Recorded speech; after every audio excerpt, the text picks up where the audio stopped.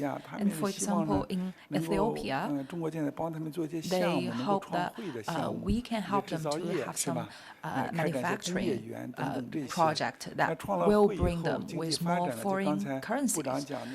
And just like what the minister said, previously in Bangladesh they only have 1 billion reserve, but currently they have 35 billion. So this is also like what we have gone through in China. We do need the financing in the early stage, but with your economic development, you can pay them back. To you, Mr. Song, because not every country that Belt and Road Initiative has been working on is like a country like Bangladesh, which is on the way up and also becoming very promising as a result of the international cooperation. There might be problems for some of the countries to come up with enough US dollar, for example, for their payment if they are doing a project with China or with others on the Belt and Road Initiative. So to Chinese companies, how do you handle this issue?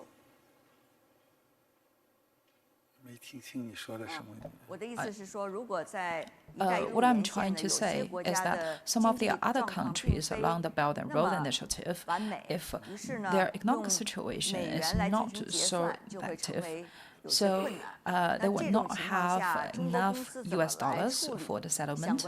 So how do you tackle with this situation? And will there also be the debt traps?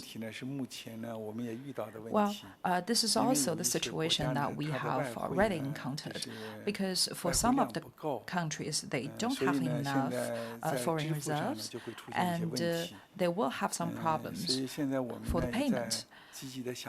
So we're trying to work on it. For example, we will increase the loan volume so that they will have enough room for it. And secondly, we will help them to improve their industrial development so that they can get more foreign reserves to themselves. And another thing is about using RMB as for a settlement. So all in all, I think this is only one of the problems in the Belt and Road Initiative. But this should not be the barrier that's stopping us to go forward. We need to find solutions for specific problems and then to carry on in general.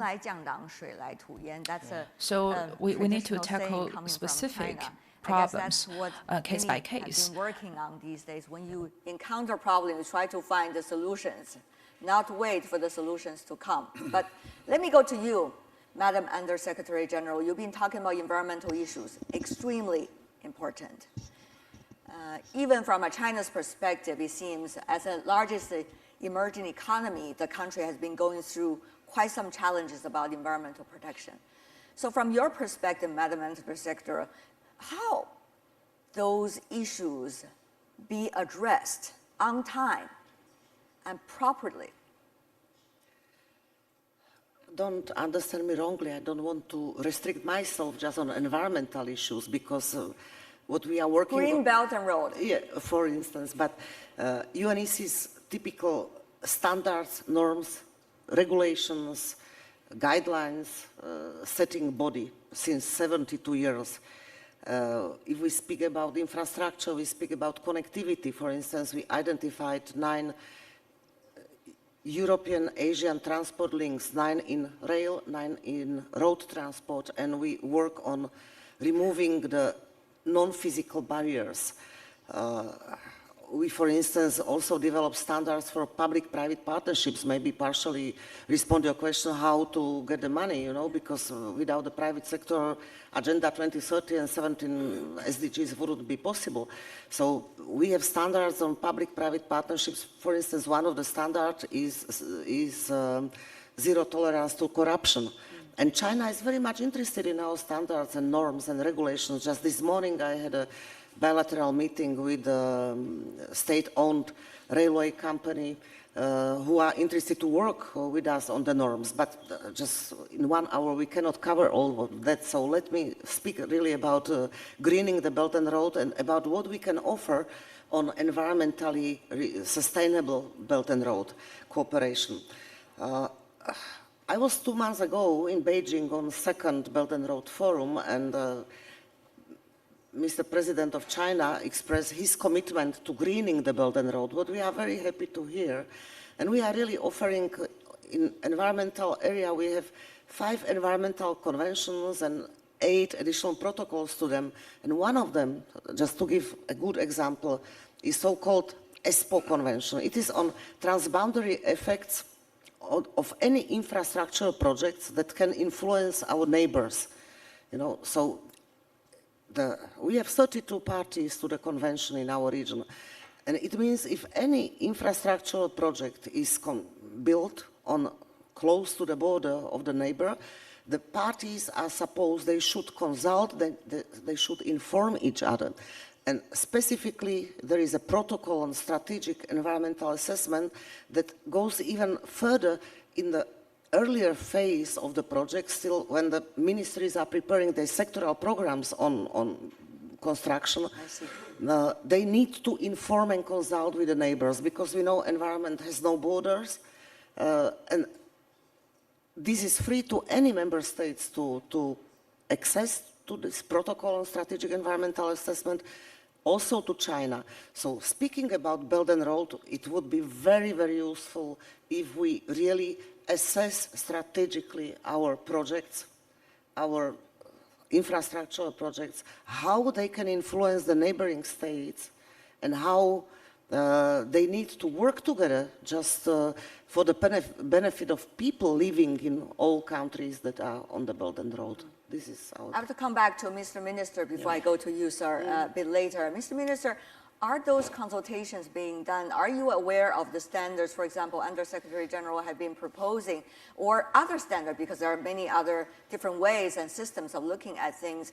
Are you, as countries being invested in, also being proactive in talking to your partners about what is the best way to make it a green Belt and Road initiative, and also about others' cooperation with Japan, with the United States, for example? To answering your previous question, I mentioned that there should be some plan before you invest to a single country like that. Like I told about the Japan, what they have done. They have done our master plan. They've done the makeup to train our people. I understand that part. The question really is... Even BRI wanted to initiate the green energy in Bangladesh. They have started some few projects investing in Bangladesh. But in overall, if they wanted to put up a big steps there, they must have some long-term plan should be there. And it's very my much question to you, welcome. rather, Mr. Minister, is whether countries being invested in are also aware of those standards, and you are being proactive in a way, Absolutely. from your interest perspective, Absolutely. be able to approach these players and say, these are the things that we want to make sure it's going to be beneficial for our countries. Absolutely. We want renewable energy very much in our country. And we have already actually, different countries have already, mostly the European countries have shown interest in the wind, but we don't have much of wind there, but still we have a lot of sun. So they are keen to invest in the solars and other renewable energies. Mm-hmm. And we kept about more than 10% that will generate power from the renewable energy. And we're doing that. Actually. Okay. Thank you, sir. Specific issues are always important, but visionary issues are also very important these days, especially when we're experiencing dramatic changes these days, as they say in our world. Therefore, Mr. Makesh, what about that Eurasian vision that you've been putting into your books and you've been telling your friends about the Belt and Road Initiative potential? How much really is there? Or is it too far away a picture for us? Well, let me ask the audience, what do you think is the main axis of global trade today? Do you think it's transatlantic between the United States and Europe? Trans-Pacific, or Eurasian, between Europe and Asia? And the answer, predictably, is that it is the Eurasian axis. Many years, it's 3 times the volume of transatlantic trade. So we still need to adapt our language and our thinking to the economic, material reality. Well, wait. You cannot answer for our audience. So maybe we should have a survey right here. What is the first option? What is the second option? Let's just have the ladies and gentlemen sitting over here have a vote here. What is the first option you say?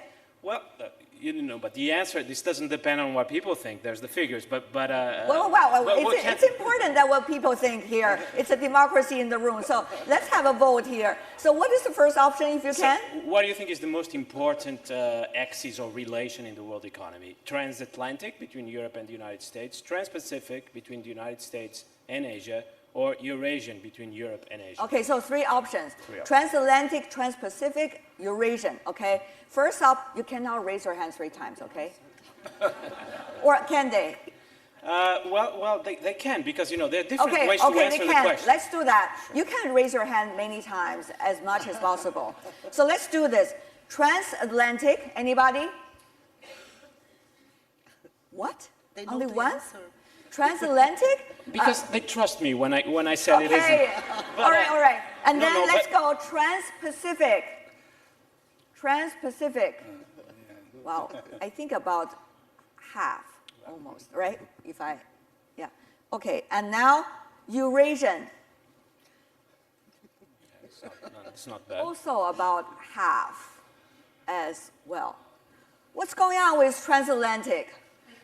Well, I think the main reason why Eurasian and Trans-Pacific is a bit less than Eurasian, but more than transatlantic, I think the main reason is that the complementarity across Eurasia is enormous. You have regions that produce natural commodities, you have regions that are developing, you have regions that are fully developed, like Europe and parts of China. And so all these economies fit very well together. Whereas the United States and Europe, that we talk about all the time, is the main economic relationship in the world, in fact, there's very little complementarity.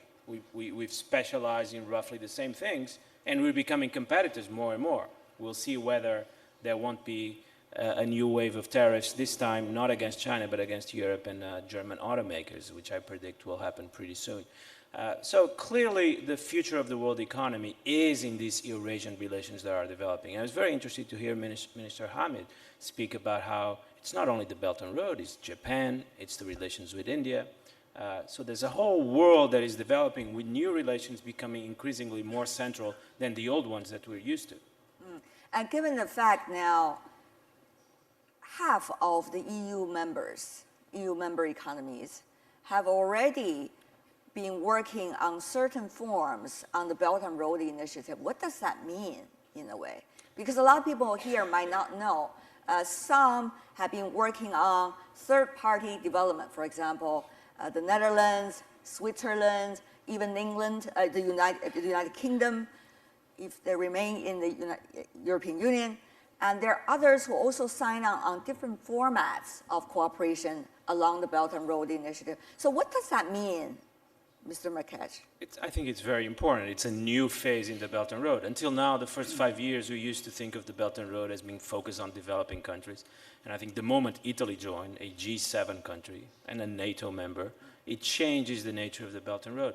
And then I think Switzerland, let me mention Switzerland since it's the forum's home country. The Switzerland memorandum was very important for a number of reasons. First of all, transparency. The memorandum was published the night it was signed. And China didn't have objections. Switzerland pushed for it, and China didn't have objections. So other countries should do the same, just publish the memorandum quickly. And then the idea that China and Switzerland will work in third countries is also very important. So that's a different model. This is not about Chinese investment in Switzerland. Switzerland has enough capital, probably too much capital. And it's about partnering together and investing in third countries. So we're seeing this topic of the panel, is the future of the Belt and Road is starting, and in some respects what happened with Italy and Switzerland shows the future. Not European countries alone, but also maybe Japan and some of the other developed economies, also about third-party cooperation, third-party market development as well. Mr. Song, maybe I need to let you to come into the conversation about that too, because some are still at the thinking about Belt and Road still at the very initial stage of Belt and Road. But now, as the other guests have clearly outlined, this is already moving to the next stage. We need to really catch up with really what's going on the ground. What do you make of this stage of development with the vision that Mr. Mukesh outlined? Of course, you don't have to agree with him. That's his personal academic vision. What do you make of this current stage of development when it comes to Belt and Road? Please, sir.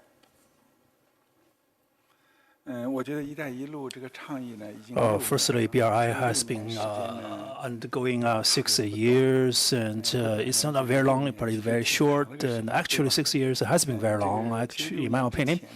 And before the 6 years, along the BRI countries, we did lots of things in these countries.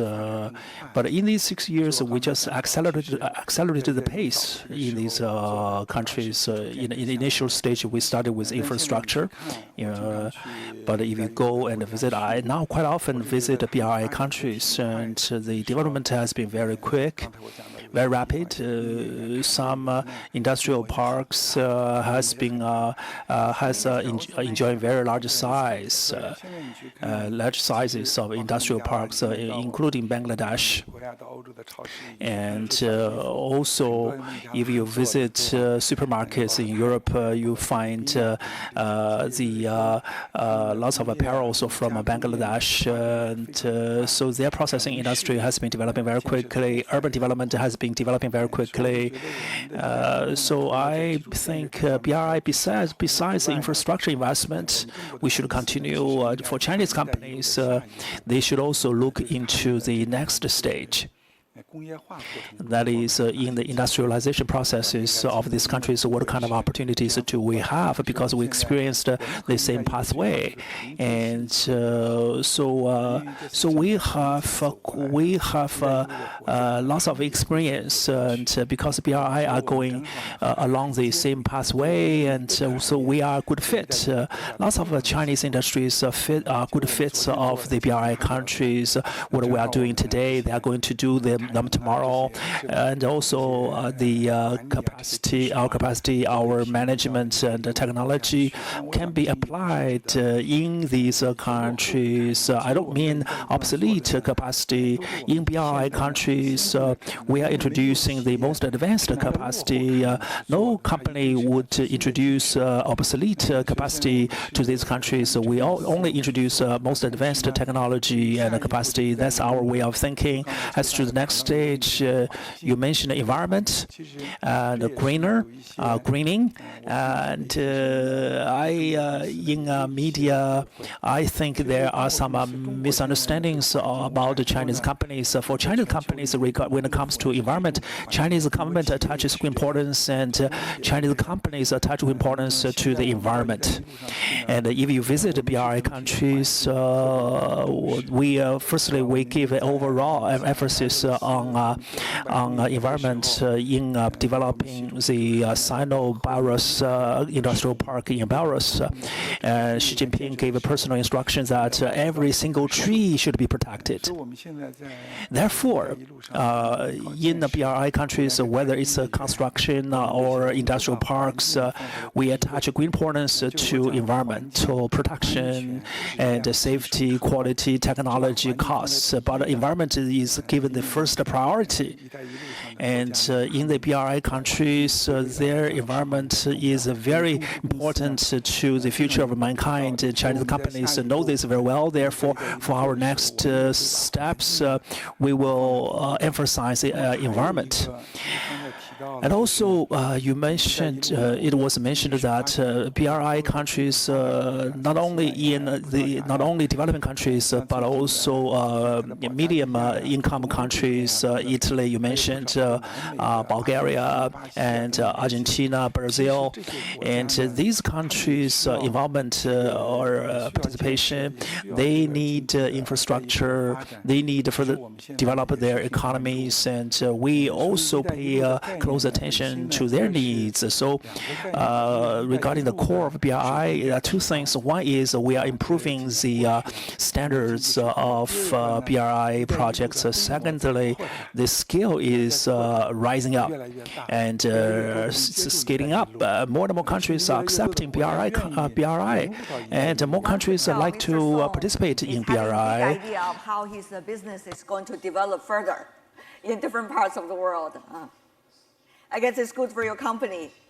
And it is a trend, as you said. We're at a different stage. Madam Under Secretary General, I also want you to come in further on the topic. What Mr. Mukesh said is not just concrete, specific points, but rather when these points are linked up, what it could mean. Now, that could be very important. When we are working on the daily issues, we should really also look further. To you, what does it mean when those dots are connected together, whether it's geography or way of doing things? What could that mean? Well, if we speak specifically on environment, we need to speak about climate change. And climate change, unfortunately, is progressing faster than humanity is able to act. If we connect the dots on daily environmental activities, Minister from Bangladesh mentioned renewable sources of energy, water. But again, each project has transboundary effects. We don't have boundaries, We have, for instance, our Air Convention. It's about decreasing the limits on harmful emissions of harmful substances.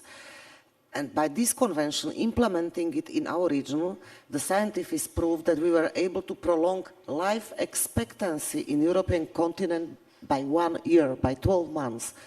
So we all need to act together. Speaking on climate change, a few days ago was preparatory meeting in Abu Dhabi on the climate summit that Secretary General Antonio Guterres is organizing end of September in New York. So, and we have the tools, we have standards, norms, guidelines, I mentioned protocol and strategic environmental assessment. So let us strategically assess what we are doing, because it's very complicated protocol, and if the country wants to implement it, and it's exactly speaking about bigger areas, transboundary effects. So let us connect the dots and think about the future generations if we speak about the greening, the Belt and Road. Mr. Minister, about the bigger vision, also to you. We see so many different kinds of a regional cooperation. Belt and Road could be termed as regional, could also be termed as transnational. So what do you think, when you connect the dots together, what kind of bigger vision that you are having in mind when you see the latest development and the latest stage? You see, the BRI for the future, the young people will carry on. So somehow we must have some plan to develop our young people. Yeah. So technology transfer can be one way to develop these young peoples.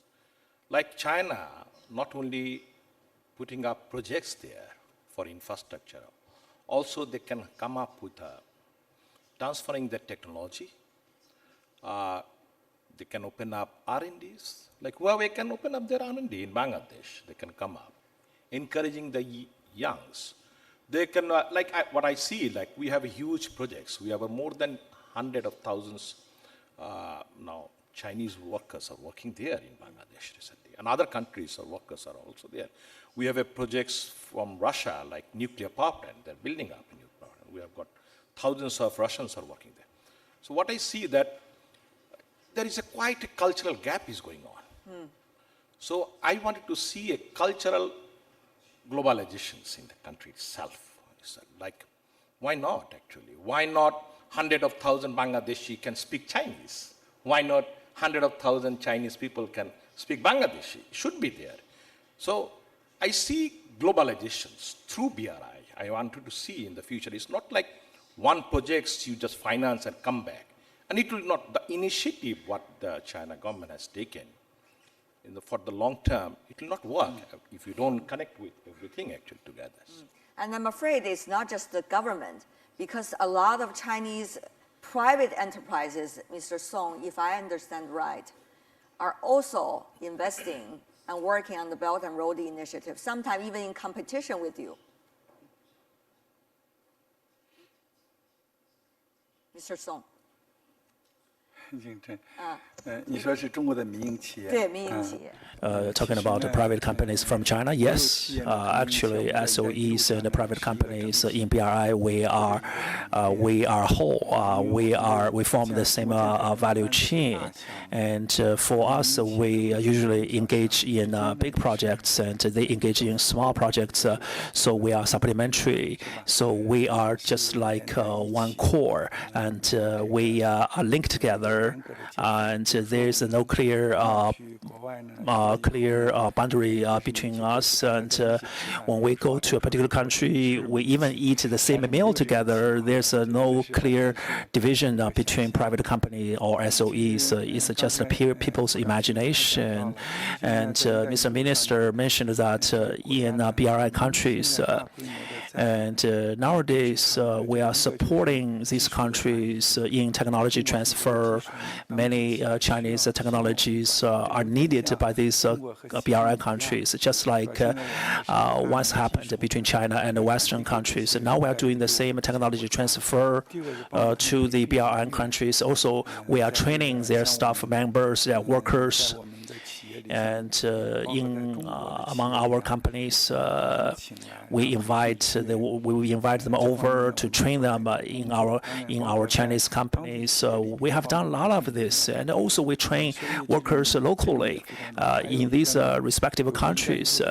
And also some BR countries, they don't have very good standards or laboratories, and therefore we are setting up joint laboratories, 10 joint laboratories to set up their national standards and so on.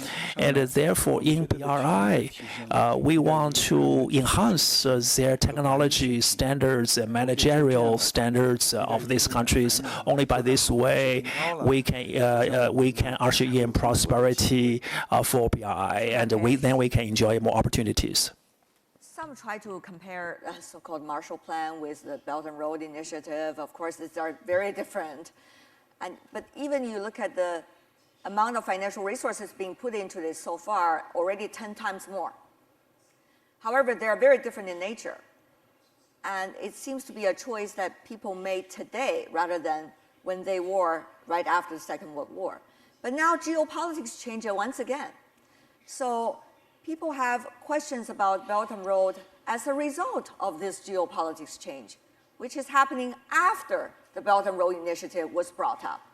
So what do you make of that, and what does that say about the bigger picture you've been emphasizing once and again? Well, I almost feel tempted to ask the audience again, and the question would be, do you think we are in a new Cold War? Let me tell you that my answer... Can we do it for another session? I'm kidding.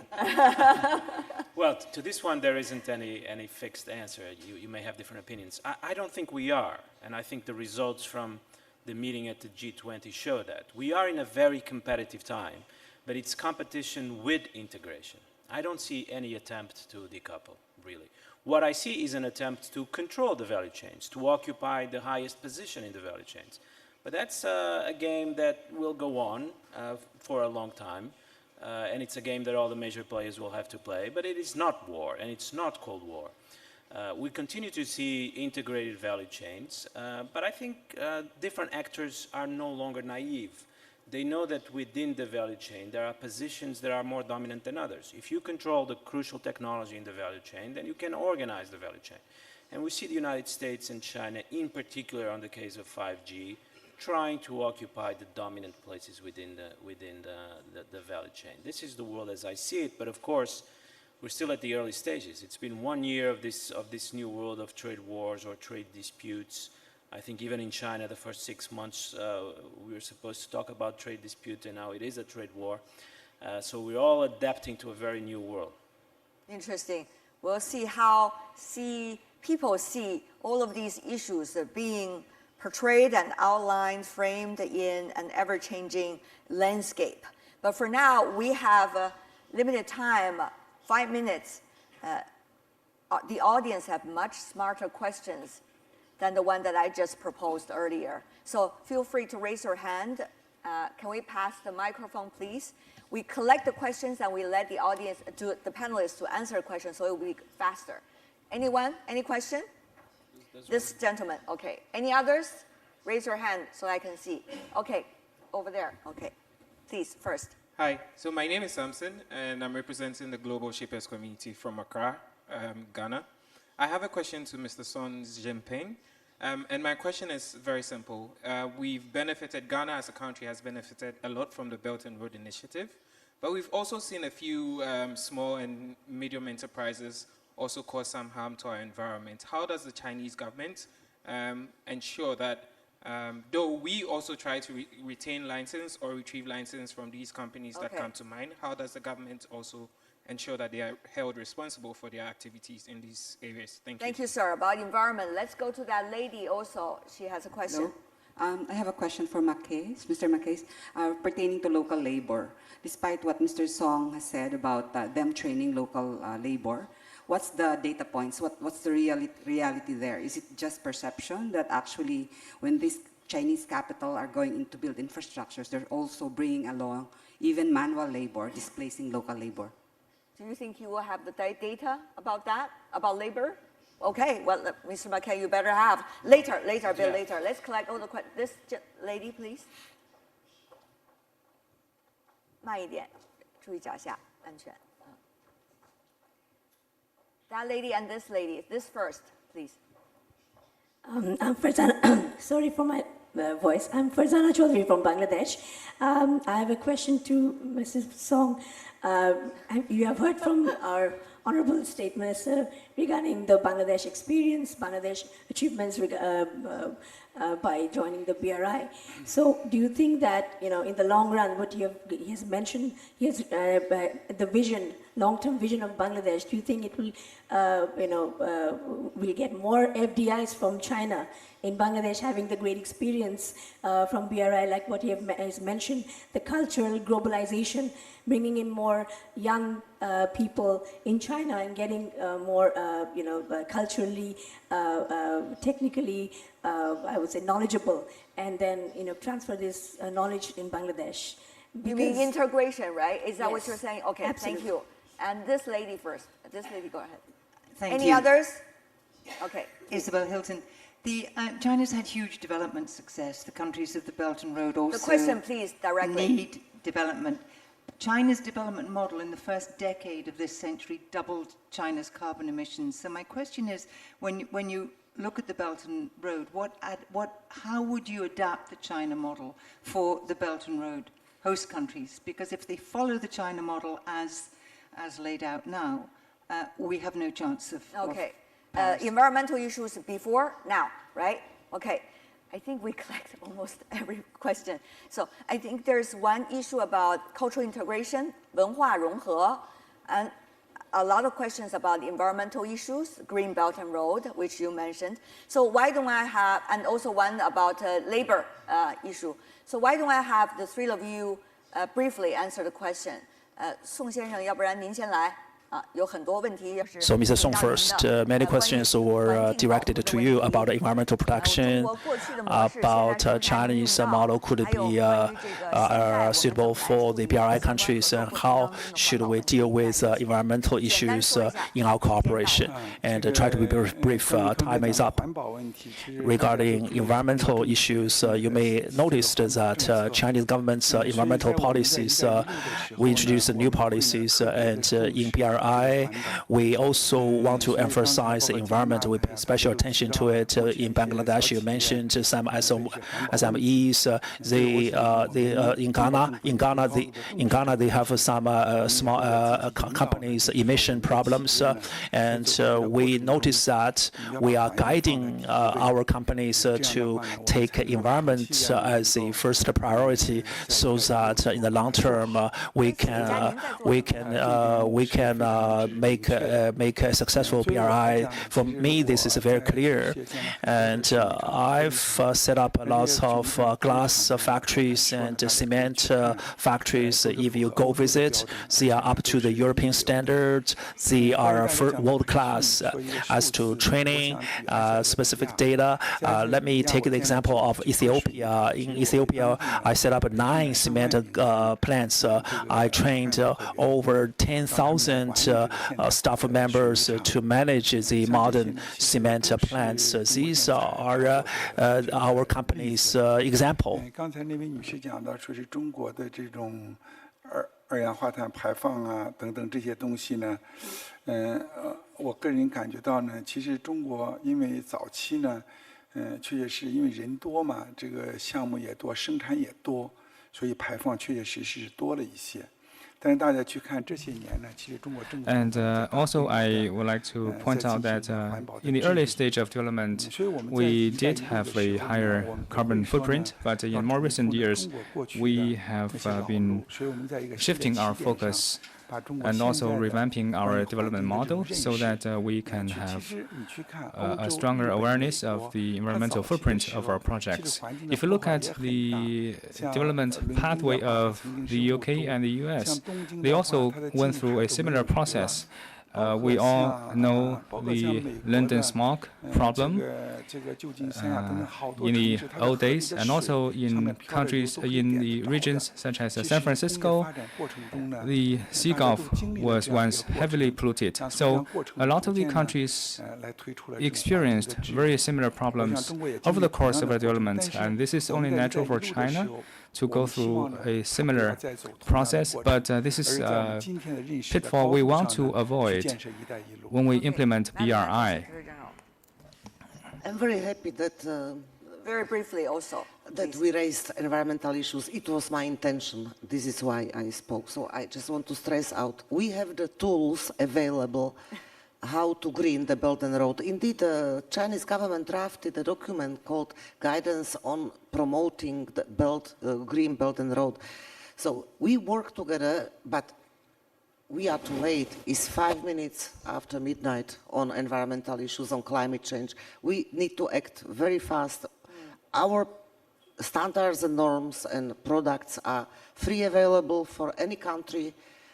This is a public UN goods. And my last word, if we were able to link Belt and Road Initiative with Agenda 2030, I believe we are fine. Right. And I'm afraid we also have to remind our audience, it is not just the Belt and Road countries that need to work on the standards and improve the environment, also work on the climate change issue, but also many that are not on this initiative actually should also work on that, just to be fair. I fully agree. Agenda 2030 was signed by 193 UN member states. It means it's a global agenda and the best that we have available. Thank you, ma'am. And last but not least, Mr. Makesh. Those figures are not available. I've looked for them. I didn't find them. We would need every company to provide Chinese authorities with the figures that had to be collected.